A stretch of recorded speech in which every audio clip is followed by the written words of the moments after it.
right, here we are back, and I did have one question at the end of class that I guess I wasn't quite clear about what the question is, and I said, oh, let me go visit this tomorrow. So who asked that question? It was somebody over here. Did you study it later and get your answer questioned or question answered? Honestly, I couldn't really figure it out. Okay, so let's take a look at that. So the one thing that you didn't understand, if I remember correctly, was going from this step to the next step. Would you agree? Yes? So if we look at the properties here, there's one here, and it's going to be A plus BC is equal to AB. Oh, and this is, I believe, missing a plus in here. And I think that might be the confusion. All right, that there's a plus in there that is missing, and that's why. Let me see if it's in the book correctly.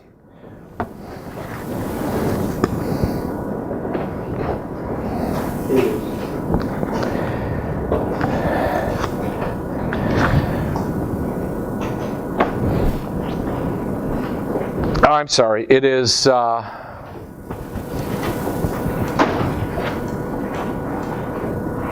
A plus B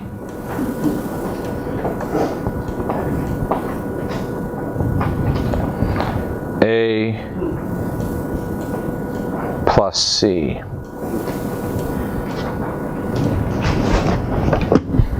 So A plus B, A plus C is, oh, there it is right there. That is correctly.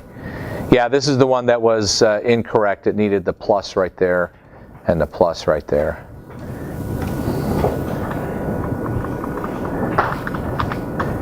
And so if we look at what happened here is, remember we said A plus BC, right?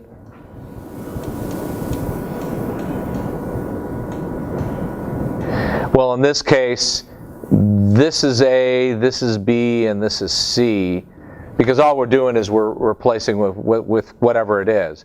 So in the replacement, that's A, that's A, that's B, and that's C.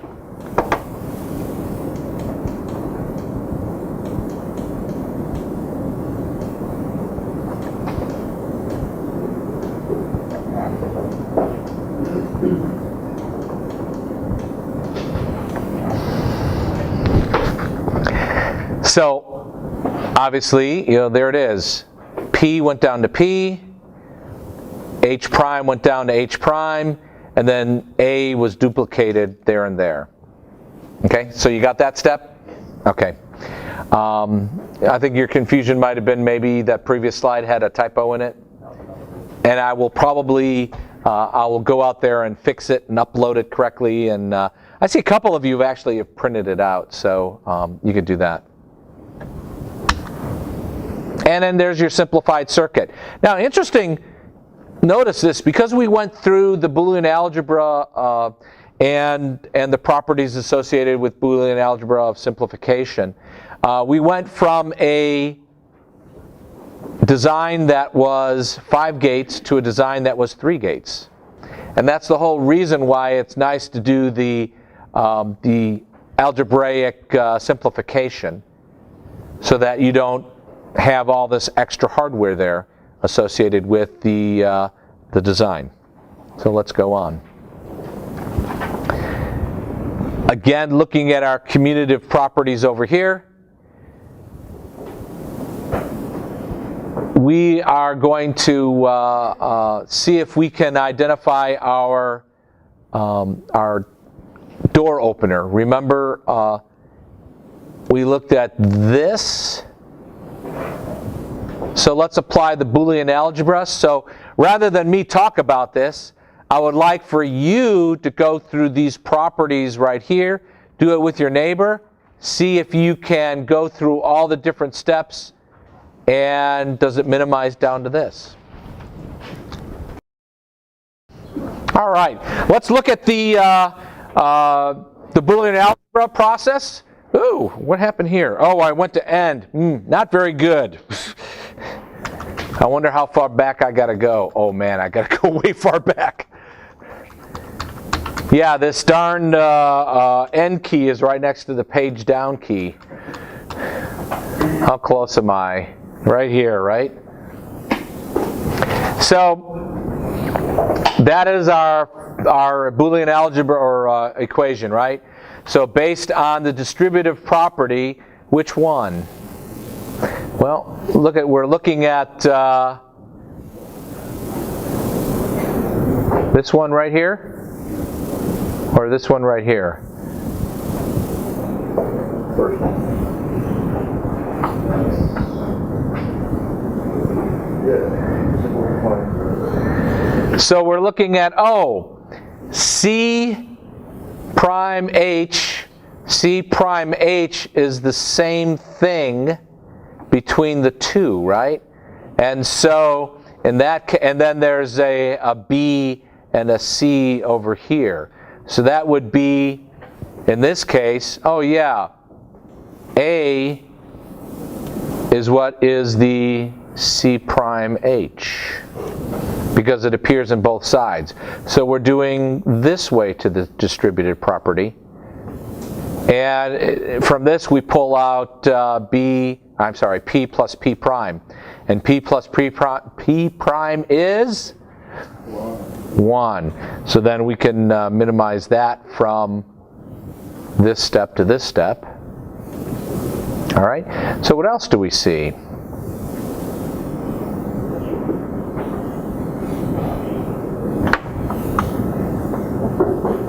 Oh, we took it away from the identity process, which was anything and 1 is anything. So anything and 1 is anything. And commutative, we're just moving stuff around inside. And it's the same. Ding, ding, ding, ding. Yay, we're done. So we only used what? Really, only one was relatively tricky, right? Everything else, this was pretty easy. The complement.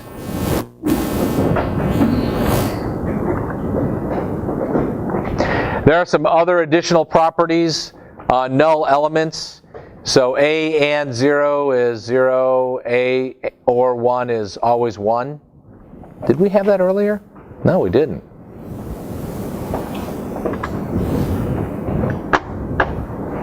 Idempotent.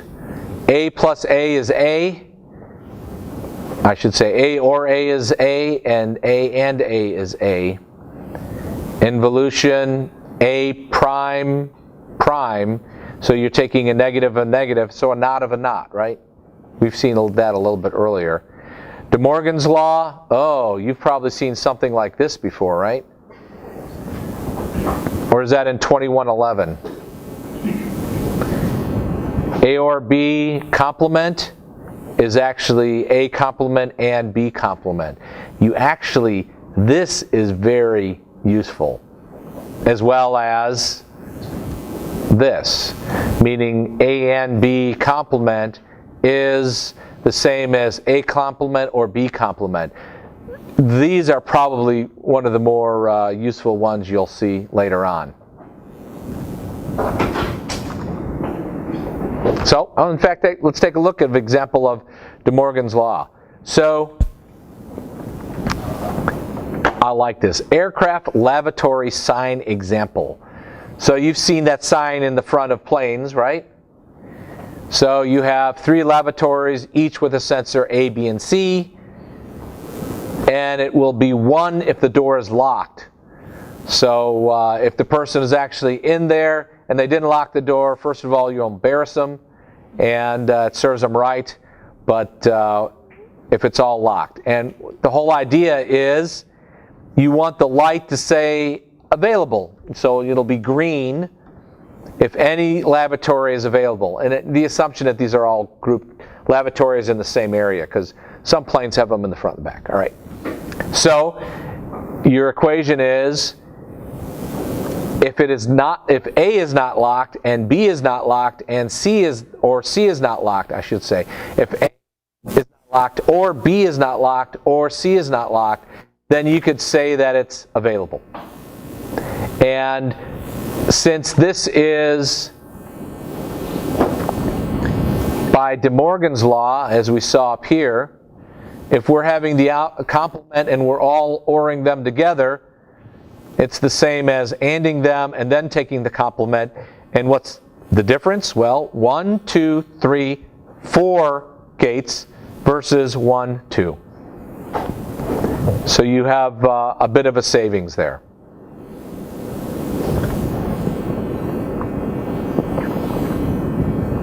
And another example for that door opening example that we had earlier, what was C?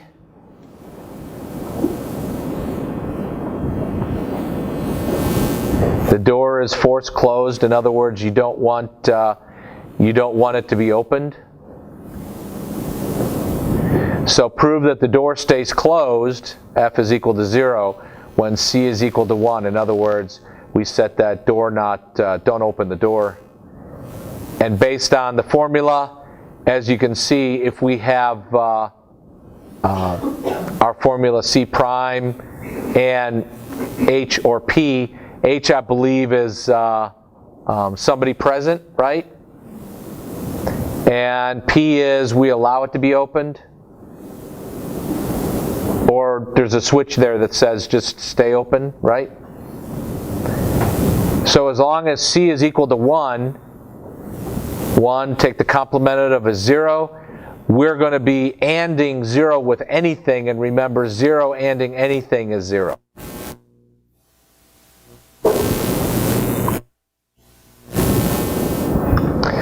We could also have a complement of a function, meaning that if you take f prime over here, if you have f and you want to know what f prime is, then simply all you need to do is contain that in a parenthesis and add the prime as well.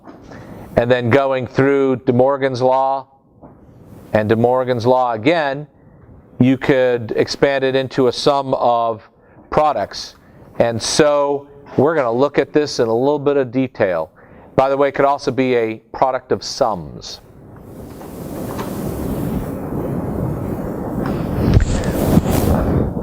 So we're going to look at a couple more examples later, so hold off on your thoughts if you have it. So let's take a look at Boolean functions f. In fact, you want to do that now? You want to do some examples now? Some examples of De Morgan's laws? Let's go do that. So let me think of a good one to come up with.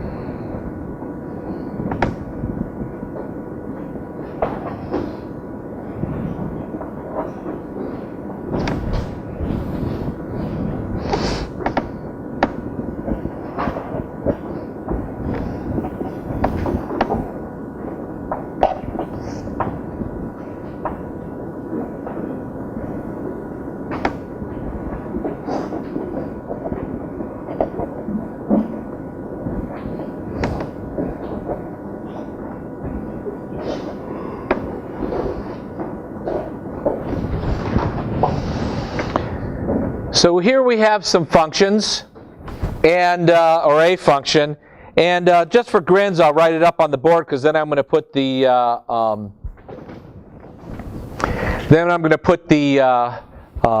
properties up there that we could look at later. So we said f is equal to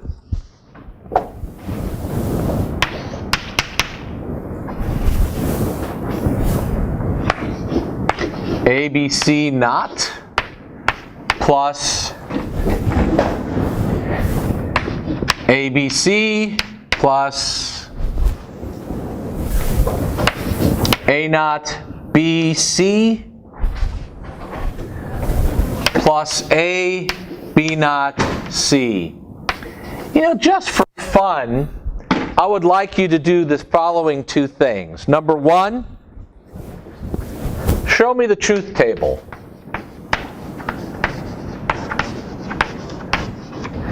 And then number two, see if you can simplify with Boolean algebra.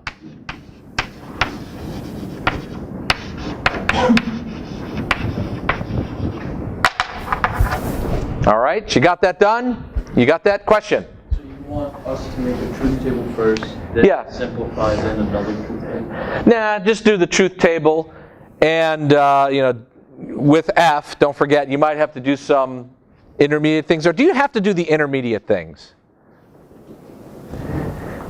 Well, based on the this right here, which is a sum of products, right? This is going to be, first of all, how many lines will this truth table have? All right, it'll have 8. And this right here represents how many lines of that truth table? Just this right here represents how many lines? Just 1. So you have to find out what line this is. What line is this? What line is this?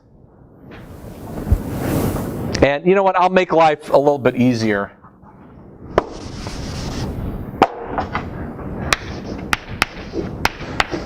So that makes it a little bit more reasonable.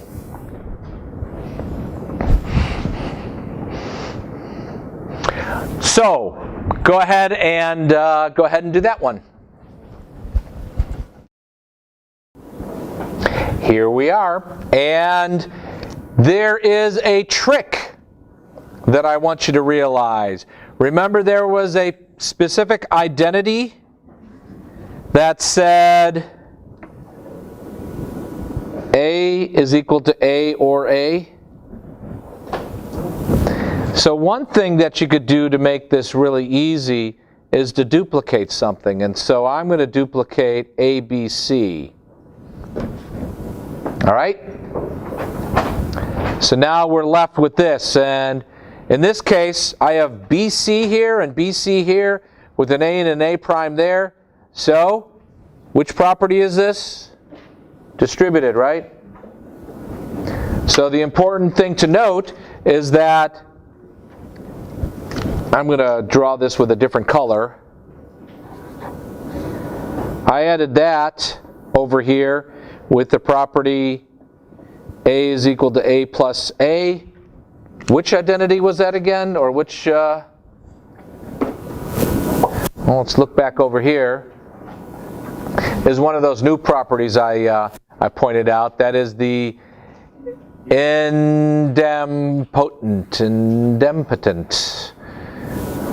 That just almost sounds too wrong. All right, going back to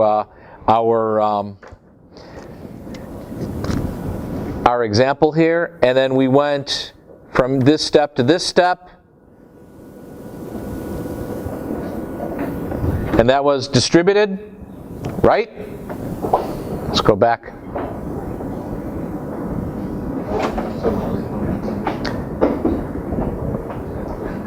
Aren't I showing this right? Where'd it go? This one right here?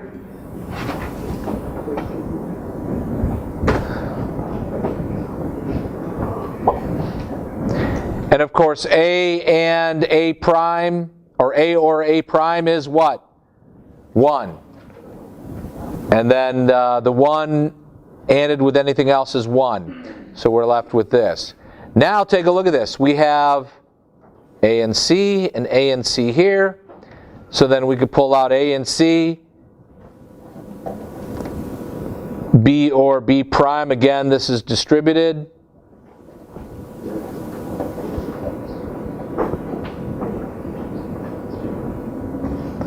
And so now we're left with this and this and this. So is that our simplification? Yeah, it kind of looks like that. So if you have the function over here, we have a 1, a 1, a 1, and a 1. So we started with 4, and I added this ABC, which was kind of like another one over here. But there's a reason for that. So I could use the algebra to put that in place. Now, it is not in here. I got to make sure he didn't add it in the last version. I didn't check. Wow, he doesn't even do that until all the way in the end. So I'm going to just do it anyhow. There's a neat way to optimize this, and that is by using something called Carnot maps. And Carnot maps is actually covered in chapter 6, and I'm going to refer to that soon, and I'm just going to give you a taste for this, all right?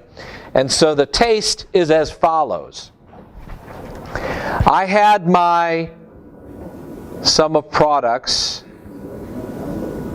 and I could create a visual way to group things. And so here's my visual way to group things.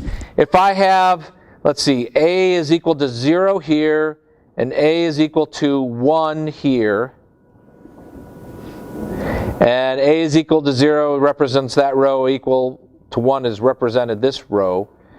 And on these columns here, this will be B and C. And when B is 0 and C is 0, this is my result. So let's see, when A is equal to 0, B is 0, and C is 0, that line, I have that. So this is element number 0. When A is 0, B and C, this is element number 1. This is element number 2. This is element number 3. So if we're doing it 0, 1, 2, 3, 4, 5, 6, 7. Notice that we kind of group these so that going from one of these columns to the next column is changing 1 bit. So in this case, we're changing the C bits going from 0 to 1. B stays the same. At this point, we're changing the B bit. At this point, we're keeping the C bit there. And then in this column, we're changing the C bit. Oops. So this truth table is just represented by this K map here. Not to be confused with a K cup. You're supposed to laugh at my jokes. Nobody wants an A in this class, do they? All right. And so to minimize, I know I could visually look at my K map, and if I could group these ones together, I could actually minimize my equation. And it turns out that I could group these two together, and I could actually group these two together. And so that way, and by the way, this can't be grouped with, I can't group with this one here, I can't group with this one there. I could even go and try and group over there, or try and, well, that's it. I can only try and group this with this one over there. And so this one's going to stand alone. So according to my K-map, I'm going to have one of my elements in the equation that will have 3 variables. This circle will have 2, and this one will have 2. So let's see what I got. Oh, I got one that has 3 and 2 and 2. So in the process of this, in the Boolean algebra, I knew that by using the idempotent, if I got that right, by adding in another of these A, B, C's, remember A is equal to A or A, then I could combine these two here and simplify my equation. Now, was that cheating? What do you think? It's another tool that you have. Now, as I mentioned, K-maps is over here in the chapter that says optimization and trade-off. And so we're actually going to go off to that chapter and have you look at some of that and I'm going to do that for the next class because we're almost done with this class. So for the next class, I would like you to go ahead and read chapter 6. Specifically, I want you to read chapter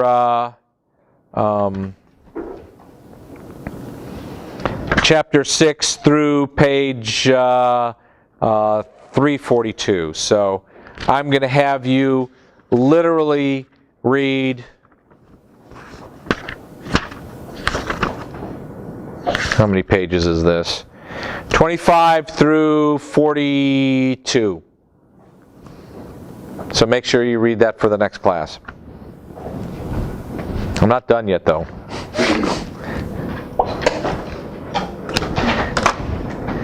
Returning back to the slides.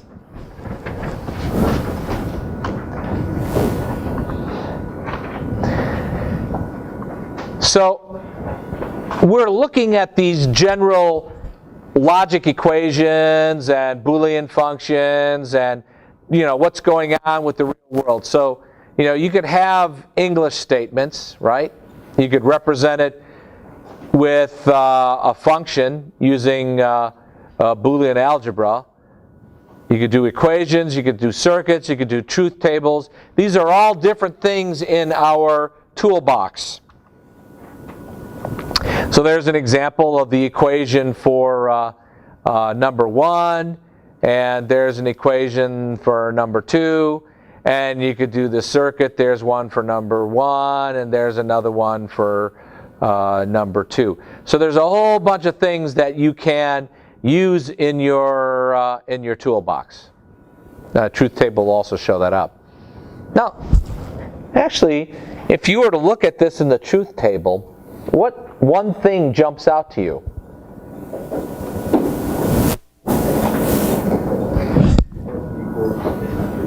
Well, the first thing that should jump out is that it doesn't matter what B is, right? F always follows whatever A is, and you could see that from the truth table. And literally, if you look at this, are these two the same?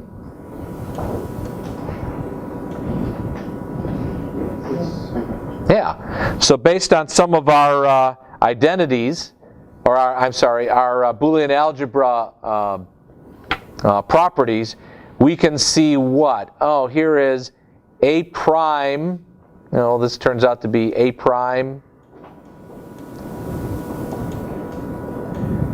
And this will be B or B prime, right? This is from the distributed property. And of course, this simplifies down to 1. So these two functions are the same. Somebody raise their hand? Yes? Can you see it on the diagram based on, since B is going through a negating gate and then it goes through normal AND gate, you can tell that B is going to be Actually, eyeballing this is really tough to see if you could simplify it that way, right? This might be a little bit easier, but then again, this only has 2 inputs, right? So what's the way you really know how to do that? Well, it really comes down to Boolean algebra is one of the best ways to identify how to simplify. But the other option I'm going to give you is going to be K-maps, and which we'll look at later. And in fact, if we were to look at this for a K-map, you would say, based on B up here and A down here, it is a 4-entry. So when B is 0 or B is 1, A is 0, A is 1. So let's look at this. When A is 0, you have 1 and B is 0. When A is 0 and B is 1, you have 1. And then right here you have 0 and 0. Would you agree with that? And one of the examples I showed you earlier with respect to the K-maps is, if you have 2 of them that are right next to each other, you can group that together. And then by that grouping, you notice that it doesn't matter what B is. A, when it's A prime, that's when our function is going to be 1.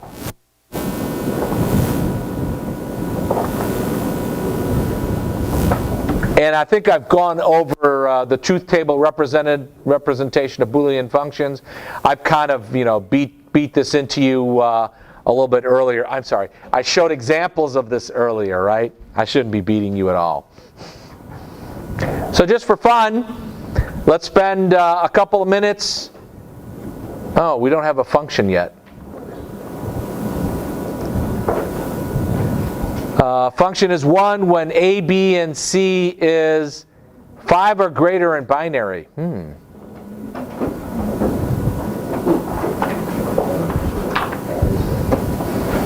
So for this table, when A, B, and C is 5 or greater, 5 decimal or greater in binary. So when would that be?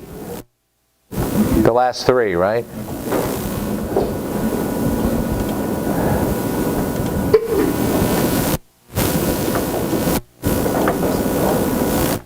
And the rest of these are 0.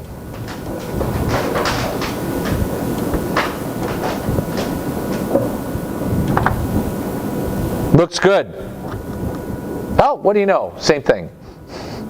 And we'll put zeros there. And just for fun, let me do one more. Let me do the K-map.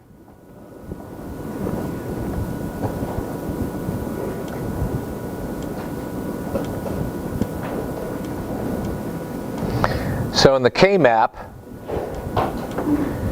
when A is equal to 0 and A is equal to 1, and when B and C are 0, 0, 0, 1, 1, 0, or 1, 1. Well, first of all, whenever A is 0, it's always going to be 0 here, right?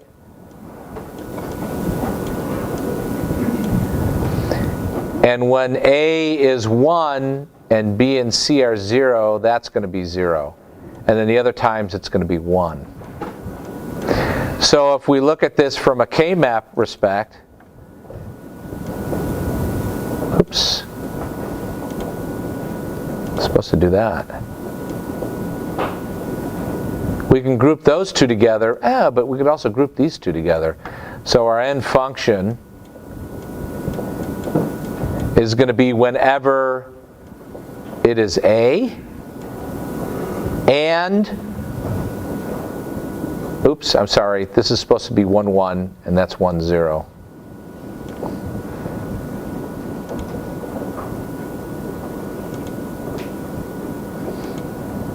So here's 1, 1, and then that's 1, 0. So whenever what? Looks like whenever C is 1. So then we can change, or we can say that this is going to be whenever AC, or again, it's whenever A is equal to 1, and we look at these two. Oh, B is 1. B is 1. And we're just able to tell that from the K-map. Looks like fun. Let's visit it next time we meet next week.